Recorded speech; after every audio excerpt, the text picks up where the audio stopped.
வணக்கம் நண்பர்களே, இந்த கதை என் வாழ்க்கையில் நடந்த உண்மையான சம்பவம். அதை நான் உங்களுடன் பகிர்ந்து கொள்கிறேன். பொதுவாக கதைகள் பதிவிடும் போது அதை பாராட்டி பலரும் செய்தி அனுப்புவார்கள். அதில் சிலர் சிறிது காலம் தொடர்ந்து நண்பர்களாக பேசி பழகுவதும் உண்டு. பெரும்பாலும் இந்த தளத்தில் மூலம் கிடைக்கும் நட்பு வெகு நாட்கள் நீடித்தது இல்லை. ஆனால் இந்த கதையின் நாயகி அப்படி இல்லை. இந்த கதை துவங்குவது ஒன்றுடன் ஒன்றின் கீழ் 2 வருடத்திற்கு முன்பு. அப்போது நான் பதிவிட்ட ஒரு கதைக்கு பதில் அனுப்பி இருந்தால் கதையின் நாயகி மது ஈரோட்டில் இருந்து பேசுவதாக கூறினாள். கதை நல்லா இருந்துச்சு. முக்கியமான விஷயம் ஆரம்பிக்கிறதுக்கு முன்னாடி நீங்க எழுதியிருந்த அந்த கதைக்களம் நல்லா இருந்துச்சுன்னு செய்தி அனுப்புனா. முதலில் மெயில் வழியாக பேசிக் கொண்டிருந்த நாங்கள் ஓரிரு நாட்களில் கூகுள் சாட் மூலம் பேச ஆரம்பித்தோம். என் வயது குறித்து கேட்க நானும் அவள் வயது குறித்து கேட்டேன். இருவரும் ஒரே வயது தான். ஆனால் மதுவிற்கு 2 குழந்தைகள் என்ற பெரும் பொறுப்போடு வாழ்ந்து வந்தாள். அவளது கணவன் ஈரோட்டில் இன்டீரியர் வேலை செய்யும் ஒரு பணி செய்து வருவதாக கூறினாள். அவ்வப்போது கான்ட்ராக்ட் சம்பந்தமாக வெளியூர் சென்று வேலை பார்ப்பதும் கணவனின் வழக்கம் என்று கூறினாள். பொதுவாக தொடர்ந்து சாட் செய்யும் சிலர் பேக் ஐடியில் இருப்பதால் அவளிடம் உன் குரல் கேட்க வேண்டும் என்று நான் கேட்டேன். ஒரு நிமிடம் கூட தாமதிக்கவில்லை. அடுத்த நிமிடமே வாய்ஸ் கால் செய்தாள். அப்போது நான் வேலையில் இருந்தேன். திடீரென்று அவள் போன் செய்ததும் அங்கிருந்து சற்று தூரம் விலகி வந்து போனை அட்டெண்ட் செய்து பேசினேன். அவளின் குரல் அவ்வளவு இனிமையாக இருந்தது. ஓரிரு நிமிடங்கள் பொதுவான யதார்த்த பேச்சுக்களை பேசிவிட்டு இணைப்பை துண்டித்துக் கொண்டோம். வீட்டிலிருந்தே வெளியே வந்ததும் என்னுடைய மெயிலை லாகின் செய்யும் நான் அவளுடைய செய்தி இருக்குமா என உற்று நோக்குவதை தினசரி வழக்கமாக்கினேன். காலையில் வீட்டிலிருந்து கிளம்பும்போது ஆடியோ கால் பேச ஆரம்பித்தாள். அரை மணி நேரம் என் அலுவலகம் செல்லும் தூரம் வரை தொடர்ந்து பேசிக்கொண்டே இருப்போம்.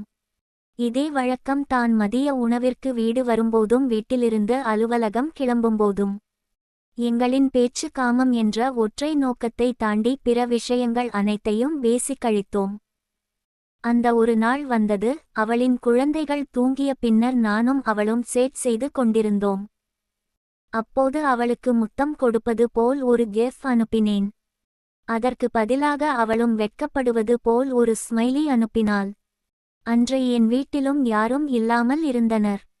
அவள் கணவன் குறித்து கேட்டேன். இன்று இரவு வேலை இருப்பதால் வருவதற்கு விடியற்காலை ஆகும் என கூறினாள். இரவு 1 மணி இருக்கும். எங்களின் பேச்சு சற்று எல்லை மீறியது. அவள் போதும் போதும் என கூற நானும் சரி சரி என்று கூறி அடங்குவதும் மீறுவதுமாக தொடர்ந்து பேசிக் கொண்டிருந்தேன். திடீரென ஒரு யோசனை வர வீடியோ கால் பேசலாமா என்று கேட்டேன். அவளோ முடியாது என்று கூறினாள். நான் எதுவும் பேச மாட்டேன், மியூட் போட்டு நார்மலா ஒரு வீடியோ கால் ப்ளீஸ்பா என்று கெஞ்சினேன்.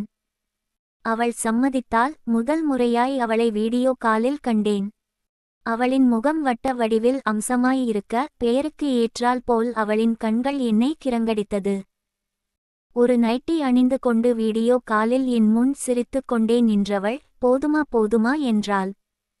சரி என்று கூற மீண்டும் சாட்டிங் தொடர்ந்து. அவள் என்னை பார்த்து நீங்க ரொம்ப அழகா இருக்கீங்க என்று கூற என்னை விட நீ தான் ரொம்ப அழகா இருக்க மது. அதுவும் உன்னோட கண்ணு அவ்வளவு அழகா இருக்கு, பார்த்தா பார்த்துக்கிட்டே இருக்கலாம் போல இருக்கு என்று அழகை பாராட்டினேன். அதைத் தொடர்ந்து ஒரு சில கிஃப் பரிமாறிக்கொள்ள எங்கள் நட்பு ஆன்லைன் வழியே பல மாதங்கள் தொடர்ந்தன. அவளின் வீடு எந்த ஏரியா என்று கூட எனக்கு கூறியிருந்தாள். போனில் பேசிக்கொண்டே அவள் கொடுத்த ஏரியாவின் முகவரியை வைத்து கூகுள் மேப்பில் அவள் அடிக்கடி செல்லும் கடை, பால் வாங்க செல்லும் கடை, துணி தைக்க கொடுக்கும் டெய்லர் கடை என அனைத்தையும் சுற்றி காட்டினாள். அவளின் ஊர் எந்த ஏரியா என மனதில் ஆழமாய் பதிந்து கொண்டது. அப்போ நீங்க ஈரோடு வந்தா என் வீட்டுக்கு வருவீங்களா என என்னிடம் கேட்டால் அதற்கு நான் வெளியூர் செல்வதே மிகவும் அரிது. ஒருவேளை நான் உங்கள் ஊருக்கு வந்தால் அப்போ பார்க்கலாம் என்றேன். காலங்கள் ஓடின. காம இச்சைக்காக அவளும் என்னை தொடர்பு கொள்ளவில்லை. நானும் அவள் தொடர்பை காமத்திற்காக பயன்படுத்தவில்லை. நல்ல நண்பர்களாக பழகி வந்தோம். நண்பர்கள் என்று கூட கூற முடியாது. இருவரும் வெவ்வேறு குடும்ப வாழ்க்கையில் இருந்து கொண்டு யாருக்கும் தெரியாமல் ஒரு ரகசிய காதல் உறவை வளர்த்து வந்தோம். 7-8 மாதங்கள் ஓடி இருக்கும். திடீரென ஓர் 2 நாட்கள் அவளிடம் இருந்து எந்த மெசேஜும் வரவில்லை. நான் பைத்தியம் பிடித்தது போல் இருந்தேன். என் நடவடிக்கைகள் ஏதோ ஒரு குழப்பத்தில் இருப்பதைக் கண்டு என் மனைவியும் கூட என்னாச்சு என்று கேட்டாள். ஒன்றும் இல்லை என்று கூறி சமாளித்து மதுவின் பிரிவை நினைத்து மனதிற்குள் வாடி வதங்கினேன்.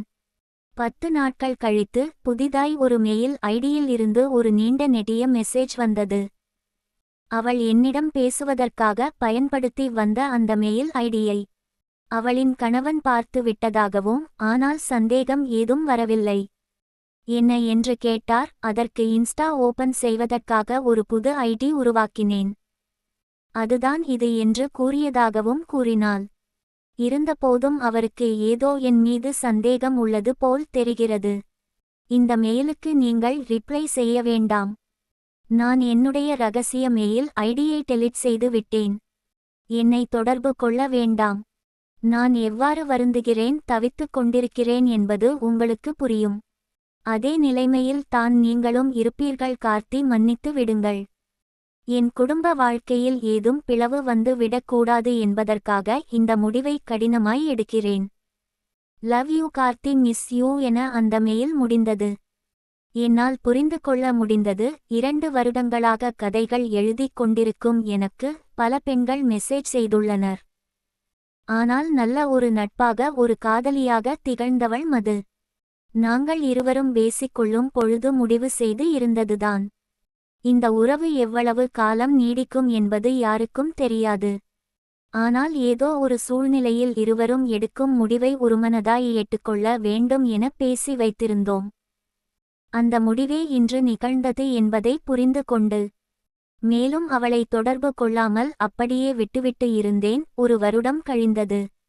பெரும்பாலும் மதுரை உள்ள ஏரியாவில் மட்டுமே சுற்றித் திரியும் நான். வெளியூர் செல்வது மிகவும் அரிது. இப்போது ஈரோட்டில் உள்ள ஒரு நிறுவனத்தை சந்திப்பதற்காக ஒரு வாய்ப்பு வந்தது.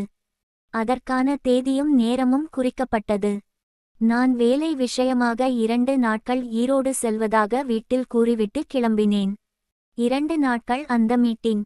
அதிகாலையில் கிளம்பி நேராக மீட்டிங் நடக்கும் இடத்திற்கு சென்று அன்றைய வேலைகளை முடித்தவன் மாலை ஹோட்டலில் புக் செய்யப்பட்ட ரூமில் தங்கி ஓய்வெடுத்துக் கொண்டிருந்தேன். மதுவின் ஞாபகம் வந்தது. ஈரோடுதானே அவள்.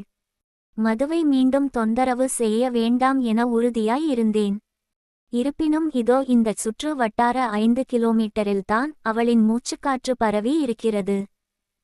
அவளை பார்க்காவிட்டாலும் கூகுள் மேப்பில் அவள் சுற்றி காட்டிய ஏரியாவை ஒரு முறை பார்க்கலாம் என முடிவு செய்தேன்.